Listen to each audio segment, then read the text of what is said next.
What's it like being a Rothschild? Well, of course, I'm the wrong person to ask because I was born a Rothschild and I'm still a Rothschild, so I don't know what it's like to be anyone else. So, I think you become aware the name has a kind of pulling power, and the name sometimes gets a second take.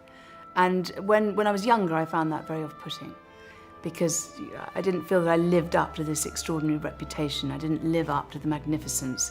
I didn't feel I was particularly good at anything. So I think it took me to get older and to establish my own career then to see it actually as quite an honour, really, to be part of this extraordinary tradition.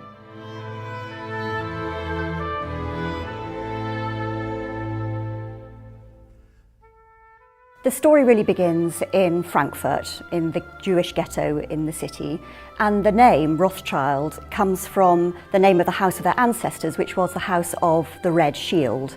So the dynasty was really established by Meyer Amschel Rothschild, who was born in 1743 or 1744, and he set up home in Frankfurt. And he married a member of another Jewish family called Gütler Schnapper, and between them they had 19 children, of which 10 survived, 5 girls and 5 boys. So the Judengasse was in Frankfurt, and it was built to house originally, I think it was something like 60 Jewish families, and within a matter of decades, there were several hundred families. There were thousands of people living in a street that was a few yards wide, and I think it was about 100 yards long. The houses were so densely packed together that light hardly got in there. And now my family, the Rothschilds, lived in a house that was 14 feet wide. So you can imagine it was a very cramped environment. And you can also imagine what the impetus was to get out of there. It's very hard to imagine the extent of the restrictions. They had to spend every night in the ghetto. They had to wear clothing which identified them as Jews, and the parks had outside them a notice saying, "No pigs, no Jews." So it was an incredibly restrictive society, and therefore astonishing that Meyer Amschel Rothschild was able to do what he did.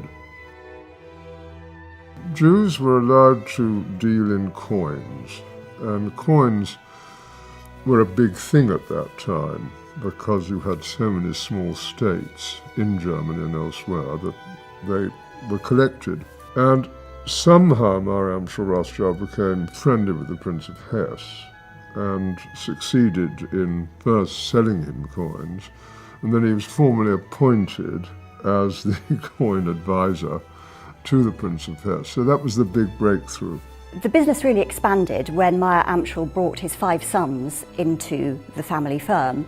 And he did that by keeping one of them, Amschel, in Frankfurt, and the other 4 brothers went out to establish branches of what became the Rothschild Bank in other European capitals. So Nathan went to London, James went to Paris, Salomon went to Vienna, and Karl went to Naples. They were an enormously close family.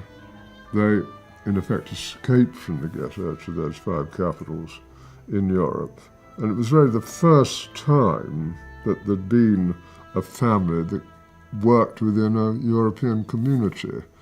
And they had family rules about how they conducted their business. They almost shared everything in the early days and worked together with a brilliant success. The really famous example of a Rothschild success is the way in which they managed to provide cash for Wellington so that he could fund his armies in the run-up to Waterloo. And that really established them as a kind of an international player in financial terms. And a lot of that success was rooted in their ability to communicate. They had an incredibly sophisticated network, secret network of communication, which meant that they were able to get news from one brother to the other. So much so, in fact, that the news of Wellington's victory at Waterloo arrived with Nathan 24 hours before the official news arrived with the British government.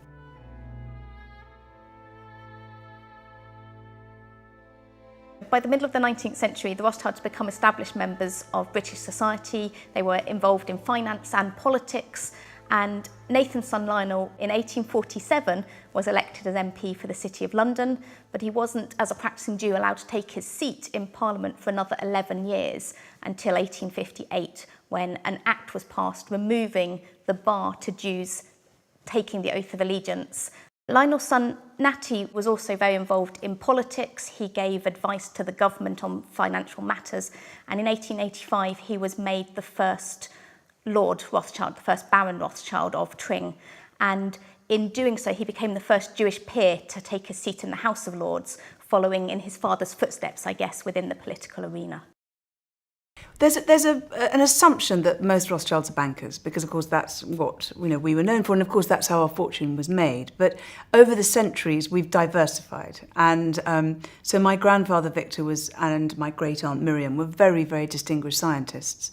My great aunt Nika was a terrific kind of jazz patron. My aunts Emma and Victoria are academics. My niece Lily rides horses for England. My sister Beth is a gardener. We're a very, very diverse group. Banking remains, if you like, the thing we're best known for, but it's not necessarily the thing we're most proud of. I think there's a very strong tradition of philanthropy amongst the Rothschild family, and that evidenced itself not only in support of local institutions, but in particular towards good Jewish causes. And that's been a very strong accord between the Rothschilds, I think, even to this day. The family has had lots of different interests in all sorts of different fields. I think the famous ones are probably wine, and of course the ownership of the two great Bordeaux vineyards, Chateau Mouton Rothschild and Chateau Lafite Rothschild, which are still in family ownership, which were acquired in the 19th century. And then there's racing. A lot of members of the family were very keen on the turf and raced horses very successfully. There are quite a lot of classic winners. And of course the art collections, which are possibly the most famous aspect of all, and Waddesdon is a very good example of that, with extraordinary collections of 18th century furniture and paintings, very much in what's called the Rothschild style. The original founding father, N.M. Rothschild, said that Rothschild women could only be employed as archivists or bookkeepers. So that rather narrowed down a woman's role in the family. So they had to find other ways, and one of the ways that they managed was actually to be custodians of the collection, and custodians really of the family's honour, if you like. So if you take this house, Waddesdon Manor, and you think about its history, Ferdinand built it, and the collection was brought together from very different disparate parts of the family. But it was his sister Alice who actually made sure that the collection stayed together. And Alice was an extraordinary woman. She was the person who introduced the very exacting standards. So the collection had to be put to bed over the winter. You could only touch something if you were wearing gloves. And the gardeners lived in terror of her, because she would go down to the borders and tell you, that needs deadheading, or that's the wrong colour pink or something. And she added actually to the collection in her own way. Another great heroine here is Dolly, or Mrs. James de Rothschild, who I knew when I was a child. And they used to kind of call up, Mrs. James is coming. And she would arrive with a pug dog under her arm. And she would walk around the house, and there wasn't a detail that she didn't miss. And actually, it's those standards which those two women instilled in the house, which are still carried out on a day-to-day basis. And it's those standards, I think, which maintain the standard of excellence that we're so proud of here. There was the transition period from it being a private house to becoming part of the National Trust, with a very strong family influence, both in terms of works of art in the house and the property outside. When my late cousin, who left me responsibility for carrying on her work, carried out that transfer, that change, we opened the public and we had 12,000 visitors. Today we have 450,000. We've also added significantly to the collection here. We've made acquisitions which complement it, like, for example, the painting by Chardin. We do exhibitions which are both thoughtful and academic, and at the same time which have a popular appeal. There's a deep involvement here from our family, both from my daughter Hannah and from myself and from other members. I think with privilege comes responsibility, and if you're lucky enough, which I am and have been, to have been born into a family where there is so much opportunity and you're surrounded by so many beautiful things, that the opportunity to share that beyond yourself and the opportunity to explain the stories and put it into a wider context, I think, is something which I'm actually genuinely very excited by.